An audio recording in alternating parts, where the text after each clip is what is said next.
အားလုံးပဲမင်္ဂလာပါ share ရဲ့ podcast episode 22ကနေပြန်နေကြိုဆိုလိုက်ပါတယ်ဒီနေ့မှာတော့ share ကနည်းနည်း personal ဖြစ်တယ်လို့ပြောမှာပေါ့နော် share အခုတလောခံစားရတဲ့ခံစားချက်လေးတွေရောအခုအသက်20ကျော် late 20s နောက်ပိုင်းမှာဖြစ်လာတဲ့အကြောင်းအရာလေးတွေကို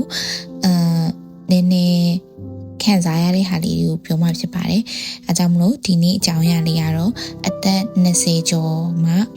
နားလည်လာတဲ့အရာများဆိုတဲ့အကြောင်းလေးကိုရှင်းပြောပြမှာဖြစ်ပါတယ်ငယ်တော့ဆိုရင်ပေါ့နော်ရှင်းအမြင်နဲ့တွေ့ဖို့ရပေါ့နော်အသက်25 26လောက်ရောက်လို့ရှိရင်ကိုကအကုန်လုံးလည်းတည်နေပြီပေါ့နော်ကိုမှအလုပ်တခုကလည်းကောင်းကောင်းရှိနေပြီထားလိုက်ပါတော့ကိုဖြစ်ချင်တဲ့အလုပ်ပေါ့နော်အလုပ်ပေါ်မှာလည်းကိုကအဲ့လမ်းပေါ်မှာလည်းရောက်နေပေါ့နော်ပြီးတော့ပတ်စံလည်းအဆင်ပြေနေပြီစိတ်တည်တဲ့အရန်ရင်ကျက်နေပြီအရာအလုံး stable ဖြစ်နေမယ်လို့ထင်ခဲ့ပါပေါ့နော်ဒါပေမဲ့တကယ်တမ်းအဲ့ရွယ်ပြန်ရောက်လာကြတော့အမြဲတမ်းလူတိုင်းอ่ะပေါ့နော်ရှယ်မမဟုတ်ဘူးလူတိုင်းอ่ะအမြဲတမ်းတင်ယူစူးစမ်းနေရတဲ့လူတယောက်ဖြစ်တယ်ဆိုတာကိုသိလာရတယ်ပေါ့နော်ပထမဆုံးနားလေလိုက်တာကဘာလဲဆိုတော့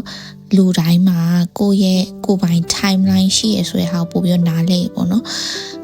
ရှယ်ငယ်တော့ဆိုရင်ပေါ့နော်အရန်ဖြစ်ချင်စိတ်များရပေါ့နော်အခုထိလည်းဖြစ်ချင်စိတ်တွေရှိနေရဆိုပြီးမြဲပိုဆိုးတယ်ပေါ့နော်ငယ်တော့ဆိုရှင်သူကတော့ဒီလိုဖြစ်နေပြီသူကတော့အောင်မြင်နေပြီငါပဲနောက်ကျနေရလားဆိုပြီးတော့အမြဲတမ်းစိတ်ပူနေတတ်တယ်ပေါ့နော်ဒါပေမဲ့အခုနောက်ပိုင်းနားလဲလာတာကြတော့ဗာလဲဆိုရင်လူတိုင်းကဖြစ်လာတဲ့ဘဝတွေလည်းမတူသလိုကိုမွေးဖွားလာတဲ့ background လည်းမတူပေါ့နော်စားတဲ့နေရာလည်းမတူသလိုအခက်ခဲတွေကလည်းမတူဒါကြောင့်မလို့ရောက်တဲ့ချိန်ကလည်းမတူပေါ့နော်အဲ့ဒါကိုပို့ပြီးတော့နားလေသဘောပေါက်လာတယ်အဲ့တော့စိတ်လည်းနည်းနည်းပိုထားတက်လာရပေါ့နော်ဒါပေမဲ့လေလောဘတွေကတော့ရှိနေတော့မယ်ပေါ့နော်လူဆိုတော့နောက်နားလေလာတခုကပါလဲဆိုရင်ရှယ်အရှိ podcast တခုမှပြောသလိုပဲပေါ့နော်ခွဲခွခြင်းတွေကအရန်မြင့်လာလို့ခံစားရတယ်ပေါ့နော်ဒီအကြောင်းရတော့ရှယ်အခုတလောအရန်ခံစားရတဲ့ခံစားချက်တခုပေါ့နော်ငယ်တော့ဆိုရင်တငယ်ချင်းတွေပတ်ဝန်းကျင်က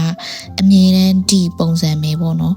နောက်တစ်ပတ်လည်းဒီလိုပဲနောက်နှစ်လည်းဒီလိုပဲလို့ထင်ခဲ့ရပါတော့ဒါပေမဲ့အသက်ကြီးလာတော့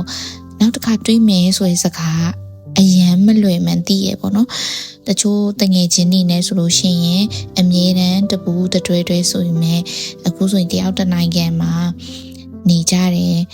ကိုလုံးနဲ့ကိုဖြစ်လာတယ်တချို့ဆိုအိမ်ထောင်ကြသွားရပေါ့နော်တွေးဖို့ချိန်နာတော့မှလပေါင်းများစွာကြိုတင်စီစဉ်ရတဲ့အဖြစ်လာရပေါ့နော်ဒါကတငယ်ချင်းတွေနဲ့မှမဟုတ်ဘူးကိုယ့်ရဲ့မိဘဆွေမျိုးတွေနဲ့ပါဒီလိုမျိုးဖြစ်လာရပေါ့နော်အဲကြမှာ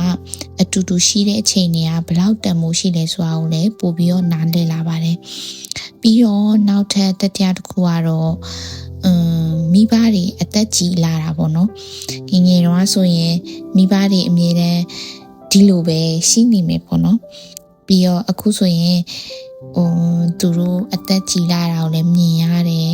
သူတို့နဲ့လည်းအဝေးမှနေရဖြစ်တဲ့အတွက်ပို့ပြီးတော့စိတ်ပူရတယ်ပေါ့နော်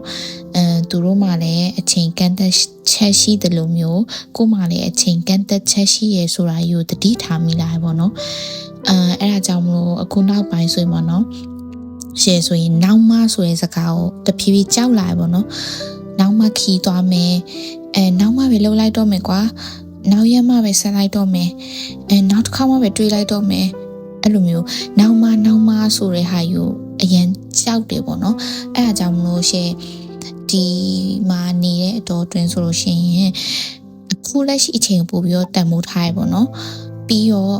လှုပ်ချင်တာဆိုရင်ချက်ချင်လှုပ်လိုက်တယ်ပေါ့နော်ဒါပေမဲ့အခြေအနေတစ်ခုရှိရပေါ့နော်ဥပမာကိုမှအချိန်လေးရှိရငွေကြီးလေးရှိရဆိုရှင်ချက်ချင်လုပ်လိုက်တယ်နောက်ဆိုမသေးချောက်ပေါ့နော်ဘာလို့လဲဆိုရင်ပို့အသက်ကြီးလာလေးပို့ပြီးကိစ္စတွေကများလာလေးပဲပေါ့နော်အဲဒါကြောင့်မလို့ အခုလက်ရှိအချိန်ကိုပို့ပြီးတော့တန်ဖိုးထားဖို့တင်ယူတက်လာတယ်ပြီးရင်အရင်ကဆိုရင်ပေါ့နော်တခုခုလောက်တော့မယ်ဆိုရင်ရပါတယ်နောက်မှတေချာပေါ့ကိုအောင်မြင်တဲ့ချိန်မှာပဲလောက်တော့မယ်အဲ့လိုမျိုးစိတ်ရှိရပေါ့နော်ဒါပေမဲ့အခုဆိုရှင်ဘယ်လိုပဲဖြစ်ဖြစ်ပျော်မယ်ဆိုရင်လည်းအဲ့လိုအပြေးဝပျော်လိုက်တယ်ပေါ့နော်ရှယ်စိတ်ထဲမှာဝမ်းနေဆိုလို့ရှိရင်လည်းအပြေးဝဝမ်းနေဆိုတာတပေါ့ဝမ်းနေဆိုရှင်လည်းငိုလိုက်တယ်ပြီးလို့ရှိရင်ရှေ့ဆက်ဖို့အတွက်ပဲစဉ်းစားရပေါ့နော်ဒီမှာပဲ feeling တွေအရန်မထည့်တော့ပဲနဲ့အဲ့လိုမျိုးတင်ယူတက်လာရပေါ့နော်ပြီးတော့အခုအသက်20ကျော် late 20s ရောက်တဲ့ချိန်မှာပျော်ရွှင်မှုရဲ့အဓိပ္ပာယ်ရာပြောင်းလာရပေါ့နော်အရင်တော့ဆိုလို့ရှိရင်ပျော်ရွှင်နေဆိုတာကအောင်မြင်နေတယ်ပတ်စံအများကြီးရှိတယ်ပေါ့နော်အဲ့လိုမျိုးလို့ပဲကိုဖြစ်ချင်တဲ့အိမ်မက်တွေပေါ့နော်ဒါတွေဖြစ်လာရလို့ပဲထင်နေပေါ့နော်အခုတော့ဘယ်လိုပြောင်းလဲလာလဲဆိုရင်ကိုလှုပ်ချင်တဲ့အလုပ်ပေါ့နော်အလုပ်ရတာအေးစစ်စစ်လေးကော်ဖီတောက်ရတာကိုမိသားစုဝင်နေအားလုံးက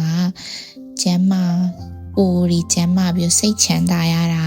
အတူတူရေမောရတာတငယ်ချင်းတွေနဲ့စကားပြောရတာကိုကြိုက်တဲ့တခြင်းလေးတစ်ပုတ်ပဲဖြစ်ဖြစ်ကိုကြိုက်တဲ့အရာလေးကိုလုပ်ရတာဒါလေးတွေကတကယ်ပျော်ရွှင်မှုဆိုတာကိုပိုပြီးခံစားတတ်လာရပေါ့နော်ဒါကြောင့်မလို့အခုအသက်အရွယ်မှာအရာအလုံးတည်သွားတာမဟုတ်ပဲနဲ့မတိတာရှိလေအဆင်ပြေရဲ့အမားလုံးမိလေအဆင်ပြေရဲ့ဖြည်းလေးသွားလဲအဆင်ပြေရဲ့ဆိုတာကိုပို့ပြီးတိလာရပေါ့နော်အရင်တော့ထင်တယ်လို့မျိုးအသက်20ကျော်30လောက်ဆိုရင်ဘဝကြီးကအမြဲတမ်း stable ဖြစ်သွားမယ်အဖြေတွေအားလုံးရသွားမယ်အဲ့လိုမျိုးမဟုတ်ဘူးပေါ့နော်ဒါပေမဲ့အဲ့လိုမဟုတ်ဘူးဆိုပေမဲ့ရှယ်တို့ကဘဝကိုပို့ပြီးတော့နားလည်လာတယ်လူတွေပို့ပြီးတော့တန်ဖိုးထားတက်လာတယ်အချိန်ကိုပို့ပြီးတော့တန်ဖိုးထားတက်လာတယ်ပြီးတော့ကိုအရင်အထက်ပို့ပြီးတော့နားလည်လာတယ်ပေါ့နော်ဒါကြောင့်မလို့ဒီနေ့ share ရဲ့ podcast ကိုနားထောင်နေရလို့ထင်ပါပေါ့နော် share လိုမျိုးပဲ late 20s ရှိရဆိုလို့ရှိရင် share ရလဲအားလုံးနဲ့တူတူပေါ့နော်အတူတူပဲပေါ့နော်အရန်အလစ်မလို့ပဲနဲ့ကို timeline နဲ့ကိုလလပပလေးဆက်ရှောင်းနိုင်ပါစေပြီးတော့ share တို့လည်းတကယ်တမ်းကြံ့ခင်းမှာပေါ့နော်ကိုအတွက်ကြံ့ခင်းမှာအမတ်တရားတွေပဲပေါ့နော်ဒီ memories တွေပဲဖြစ်တဲ့အတွက်ကောင်းတဲ့ memory တွေကိုအသက်နိုင်ဆုံးဖန်တီးပြီးတော့ရှယ်တို့ရှေ့ဆက်လျှောက်တာကပို့ပြီးတော့တန်မှုရှိရလို့ရှယ်အမြင်နေပေါ့နော်အဲဒါကြောင့်မလို့အားလုံးနဲ့လလပပကိုရဲ့ timeline နဲ့ကိုလှုပ်ချင်တဲ့အလုပ်လေးကိုလုပ်ပြီးတော့ဆက်ရှောင်းနိုင်ပါစေလို့ဆုတောင်းရင်းနဲ့ share တို့ now episode မှာပြန်တွေ့ကြမယ်နော် bye bye